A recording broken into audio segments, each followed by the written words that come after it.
SKHS drama department spent the past year on hiatus, waiting for a chance to return to the stage. But now, finally after 4 missed performances, SK Drama is back with this year's spring play.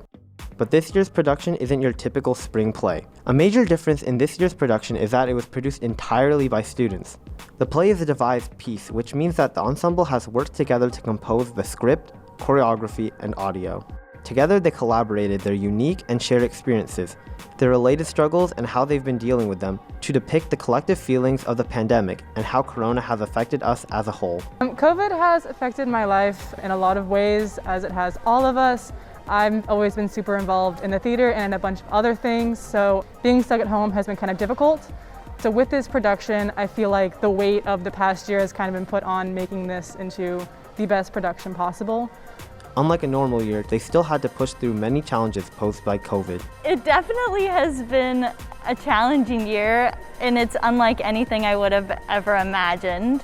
It's my first year teaching, and so to have this be my first year is pretty wild. With this show, honestly, things like masks and stuff haven't been too difficult to deal with. The hardest part has been the timeline of this show. Usually we have 3 months to put together a play.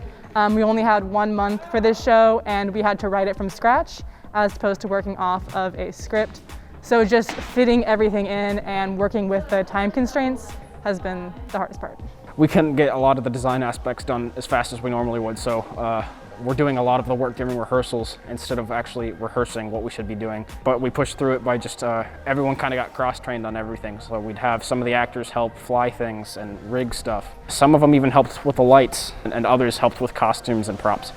As our activities begin to come back in person, our return to normal is beginning to feel more real. The fact that we even have a spring play is a testament to how far we've come in overcoming this pandemic. With an end in sight, this play is a great and unique way to reflect on the significance of this past year. Not only is it totally relevant to what we're going through right now as a community, but also it's completely original, so it is truly a representation of the voices of our community.